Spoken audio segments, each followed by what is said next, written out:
മഹാനായ ബൂസൈരി ഇമാമിൻ്റെ ഖബറും അതിനോട് ചേർന്നുള്ള പള്ളിയുമാണ് ഈ കാണുന്നത്. അതേ പള്ളിയുടെ തൊട്ട് പിന്നിൽ മറ്റൊരു മക്കാമും അതിഗംഭീരമായിട്ടുള്ള ഒരു പള്ളിയും കുബ്ബയും കാര്യങ്ങളൊക്കെ കാണാം.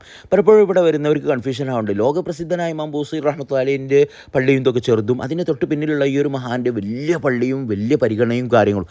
ആരാണ് ഇമാം ബൂസൈരി റഹ്മത്തുള്ളാഹി അലൈഹിയേക്കാൾ പരിഗണന കിട്ടുന്ന ഈ ഒരു മഹാനെ എന്ന് ചോദിച്ചാൽ മറ്റാരുമല്ല, അതേ ബൂസൈരി ഇമാമിൻ്റെയും അതേപോലെ ഇബ്നു അത്താഇല്ലാഹി സിക്കന്ദരി, അതേപോലെ അജ്സ് ഇബ്നു അബ്ദുസ്സലാം, ഇബ്നു അബി ഷാമ തുടങ്ങിയ ഉന്നതരായ മഹാന്മാരുടെയൊക്കെ ഷെയ്ഖായിട്ടുള്ള സീദി അബുൽ അബ്ബാസ് അൽ മുർസി എന്ന് പറയുന്ന മഹാൻ്റെ ഖബറാണ്. അതായത് ഷെയ്ഖിൻ്റെ ഖബറും പള്ളിയുമാണ് ഈ കാണുന്നത്.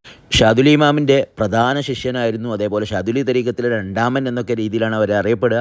അതുപോലെ തന്നെ ടുണീഷ്യയിൽ നിന്ന് ഷാദുലി ഇമാമിൻ്റെ കൂടെ തന്നെ ഈജിപ്തിലേക്ക് വന്നൊരു മഹാൻ കൂടിയാണ്.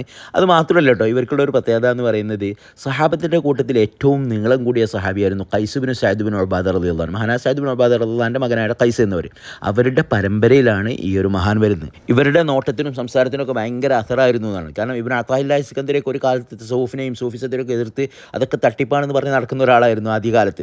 പിന്നീട് അവരോട് ആരോ പറഞ്ഞു അബുൽ അബ്ബാസ് മുർസി ഒന്ന് പോയി കണ്ടു നോക്കി, അവർ പറഞ്ഞൊന്ന് കേട്ടു നോക്കി, ഞാൻ തട്ടിപ്പാണെന്ന് അവിടുന്ന് പറയല്ലോ എന്നുള്ള രീതിയിൽ അങ്ങനെ ഇവരടുത്ത് വരികയും ഇവരുടെ ഒരു പ്രഭാഷണം കേട്ടിട്ട് എന്ത് ചെയ്തു, അവർക്ക് മനമാറ്റം ഉണ്ടാവുകയും പിന്നീട് തസൗഫിൻ്റെ ലോകത്തിന് വലിയൊരു സൂഫിയായി മാറുകയും ചെയ്തതാണ്. ഇബ്നു അത്താഇല്ലാഹി സിക്കന്ദരി നമുക്ക് എല്ലാവർക്കും അറിയുന്നതാണ്. ഹൈക്കം പോലുള്ള ഒരു ഗ്രന്ഥമൊക്കെ എഴുതിയിട്ടുള്ള ഒരു മഹാനാണ്. അപ്പോൾ ഇവരുടെ സംസാരത്തിനും നോട്ടത്തിനൊക്കെ ഭയങ്കര അസറായിരുന്നു അത്രേ. അപ്പോൾ ഇവരാണ് അബുൽ അബ്ബാസ് അൽ മുർസി എന്ന് പറയുന്ന മഹാൻ.